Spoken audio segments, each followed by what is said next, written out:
I worked at the Lighthouse. If anybody knows, that's right up in Conway with DSS and DJ kids, from ranging from 12 to 18. I was a mental health technician. So I was something like a father figure to the guys, but at the same time, you know, they was there on, you know, basis of getting into trouble, you know, lockouts, different fights in school, and they would send them all there, and it would be like a little boys' home. And, you know, if you're a father, you correct your child, and that's what we did. If they got in trouble, we'll kind of restrain them, hold them back from themselves so they don't hurt them, and put them in timeout.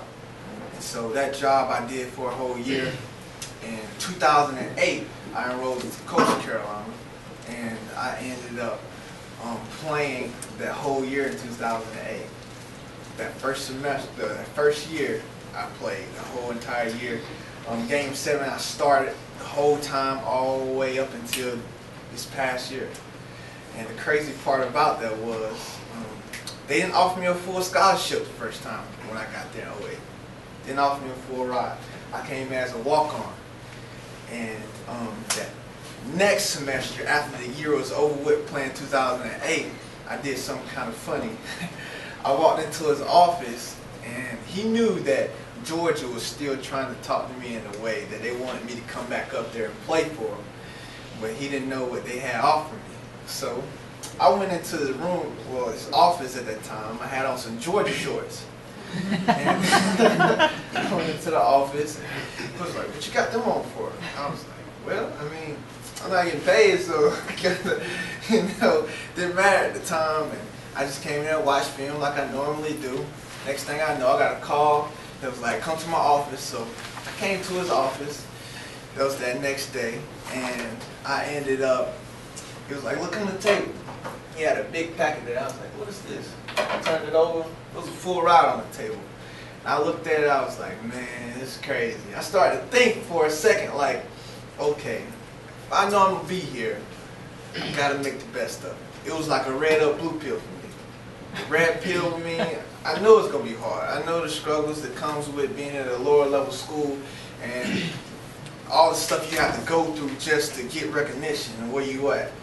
And the blue pill would have been, you know, I could have went back to Georgia, I could have walked on, you know, and I could have played that next year. But the thing is, I would have got everything given to me.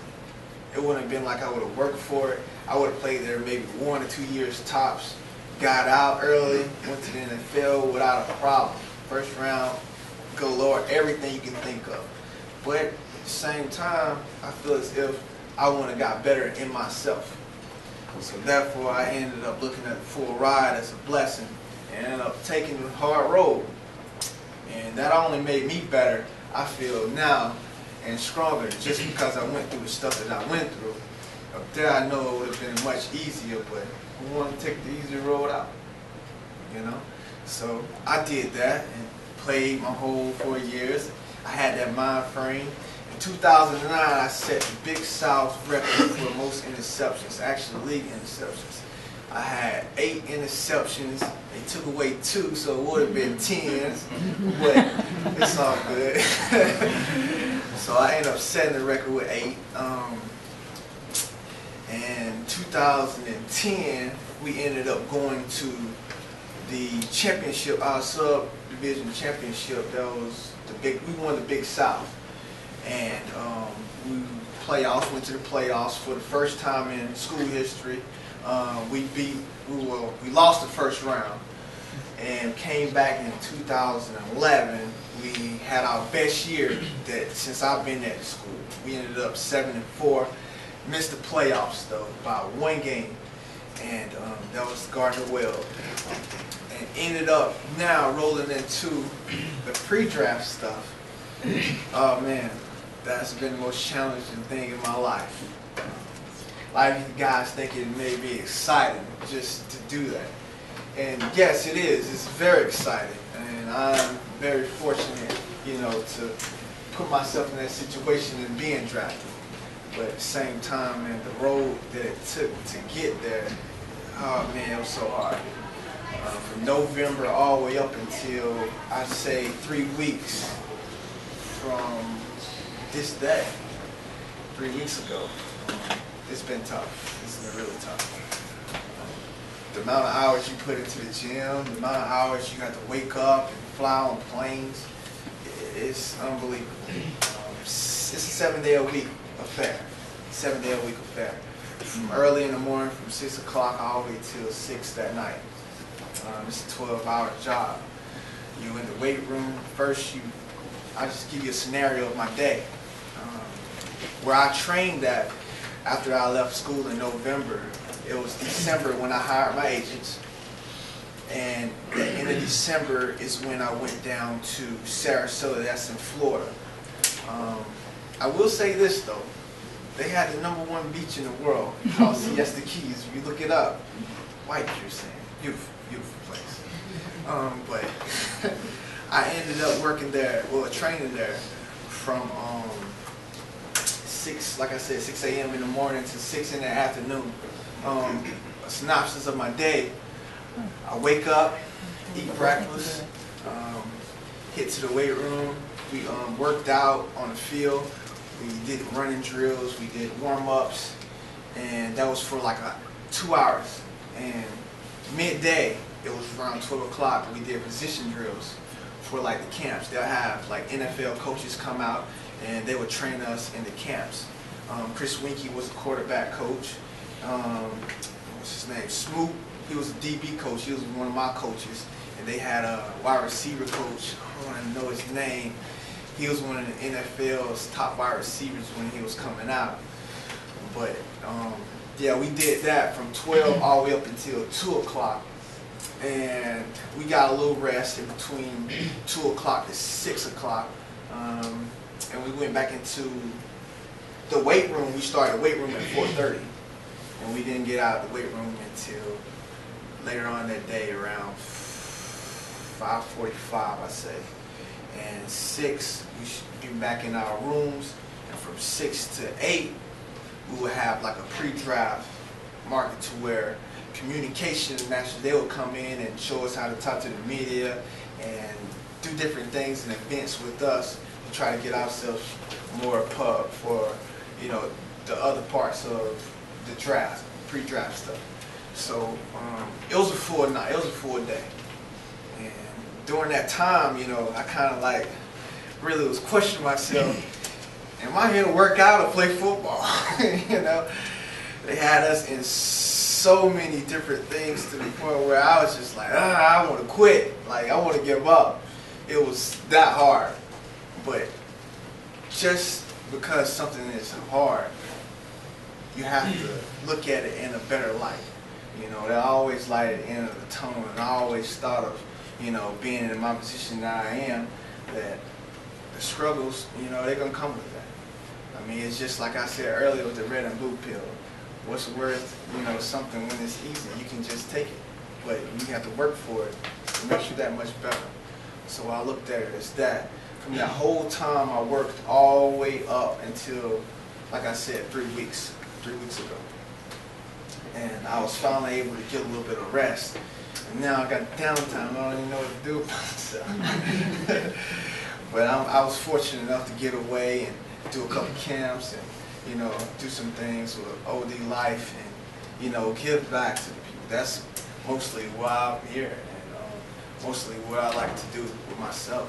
Is just give back as much as I can, you know, to the people who helped me and fortunate enough to where I am today. And yeah, and upcoming now, and I say less than a week, we'll find out where we'll be. I have a couple teams in mind where I would like to go, but at the same time, to say that, no, on camera. Nah, but it's, I'm very blessed. I am. And, I can say that today, and without any fear or fret about it.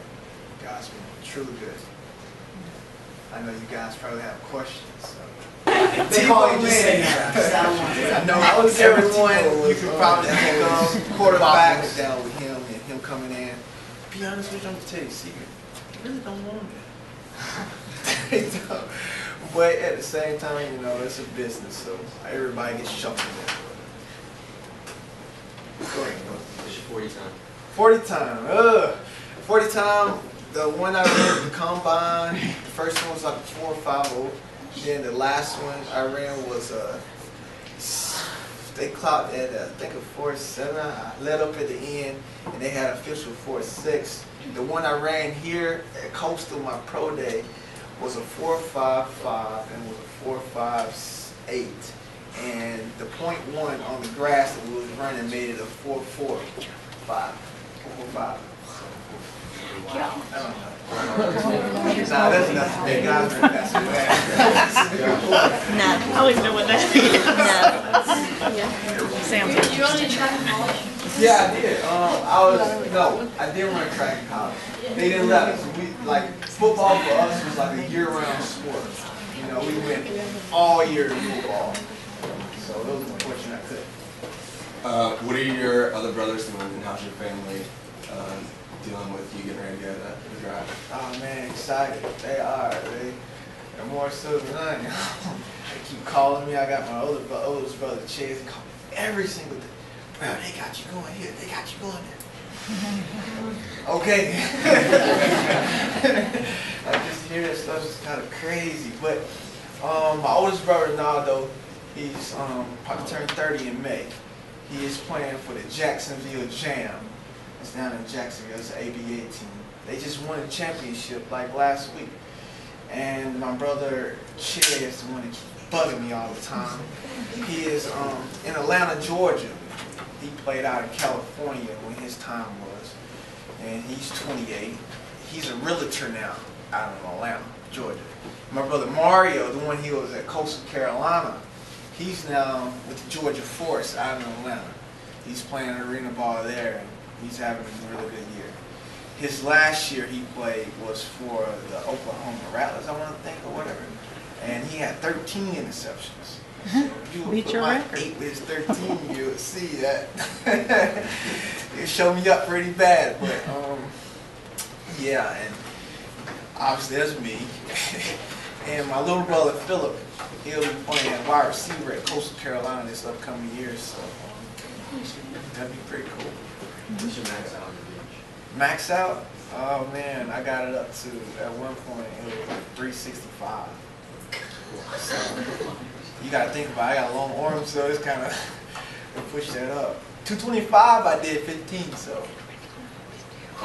That's pretty intense. I want to do 20, but combine. Did you wear a swimmer's cap over that aerodynamic hair during a swimming? You know, I grew this out when I got into college, that 07 year. When I was sitting out doing nothing, I was just working. I didn't play any football. I grew it out then, and it's been with me ever since. No picture of It's like Samson. I kind of put it as Samson. It's my life. When's the last time you cut your hair?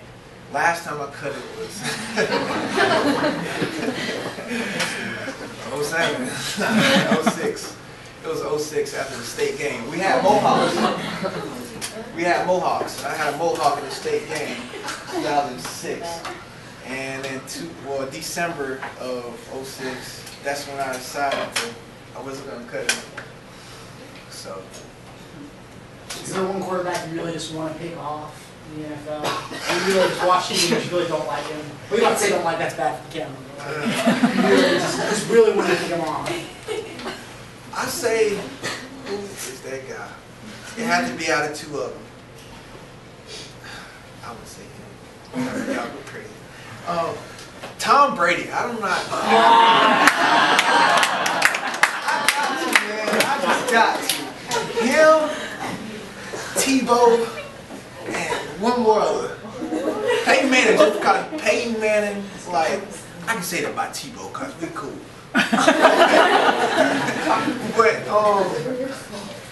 I gotta say Peyton because that's been the #1 guy, like, influential, like, I've looked at, because Colts was my team. And Peyton just, made it to the point where I just really wanted to be an Indianapolis Colt. He's the sheriff, man. Let it be him. And I'll frame it. That's the only ball I'll frame. Where do you want to go? Where do I want to go? I can't. So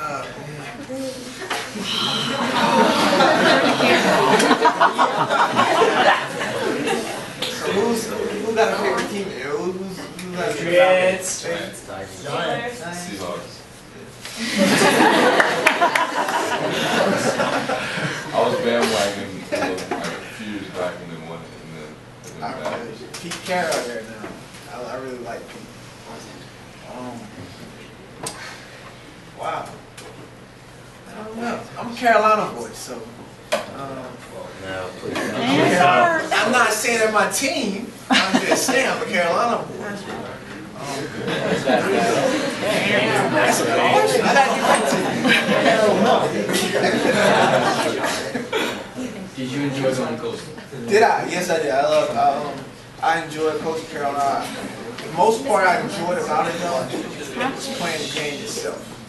Just out there, just envision the crowd at night, you know, screaming, just playing ball, and you know you have the cars driving along the sides in that clay case, like that horseshoe of the field. It was great. It was absolutely great. I have a teacher question, an academic question. Yeah. How did you balance your academics at Coastal with all the work that you had to do to play ball? Oh man, I say for me, it was kind of like a no-brainer. It was easy because if this just coming from an athlete like point of view, but if football wasn't there, books wasn't there. Books wasn't there, football wasn't there. Yeah. So I love football so much that I had to get my books because I wasn't going to be in school to play football if I couldn't get my books. So therefore, you know, I didn't say just as much time into academics like I should have in football, but I put the time there. I had a tutor, so I had a personal, you know, Kept tutor up with you. me. Right, that if I slacked up, she'll, you know, give me a pat on my hand, gotta get in line, you know. And I think, you know, she helped me through a good part of my years there. College is very different from anything else. You're kind of like on your own and kind of make your own schedule about, you know, classes and, you know, how to go and when not to go. And just so much stuff, but to play football with it is, oh man, it's that much more challenging. I would say. It sounds like it kind of brought some more discipline. maybe. It did. It brought a lot of this. The getting up. Oh man, like I made my schedule. I would say, an example, from my freshman year to my junior year, I would get up at like 10 o'clock, 11 o'clock, and, you know, go to classes at between 11 to 2 in the afternoon, and my football practice started at 3:30, so I would be fine between, you know, any time between early at 10 to however I want to say, between that gap between 2 and 3:30, I'll be fine. But now when we got to my senior year, that all changed because we start practices early in the morning at 5:30. So you got to think about it. I was up in semester every single day at 5:30 in the morning for practices. And then I wouldn't go to sleep until like, I would say 11 or 12 o'clock that night because we had our classes moved back now from where I would have took it at 10 o'clock to 2. I would take classes from 3 o'clock all the way up until 6 o'clock. And then if you had like study hall, you have study hall at 7 o'clock to 9 o'clock. And you wouldn't get out of there and you wouldn't eat anything. You have to like have like bag lunches or something with you because it was kind of difficult. What was your favorite memory at Coastal, whether it was playing football or just being in college? Oh man, favorite memory.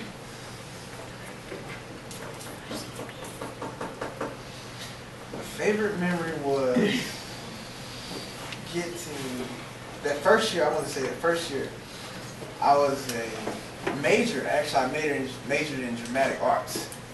And it became a minor my sophomore year because I couldn't do football and do dramatic arts. And I ended up doing a play, and in that room, I made an A. That was my first A I made in college. And I was pretty pumped about it. I said it probably happened only one other time. But hey, it was great. It was great. Go ahead. VD wants to know what your best highlights were. Huh? You said what? He wants to know what your best highlights were. Best highlight. You got YouTube? You all been on YouTube? Yeah. YouTube. Okay, if you type in my name, you'll see it. You got a lot of hits. I'm sure we'll all hit you in a few minutes. If you were playing football, what would you do? If I wasn't playing football, I would end up being in the real estate business, probably. What I wanted to do, and my major is communications, I wanted to do like the radio host, like for one of the, like in the big city. You know, like you hear, like you're going down the road, you turn on the radio, you hear that guy talking in your ear.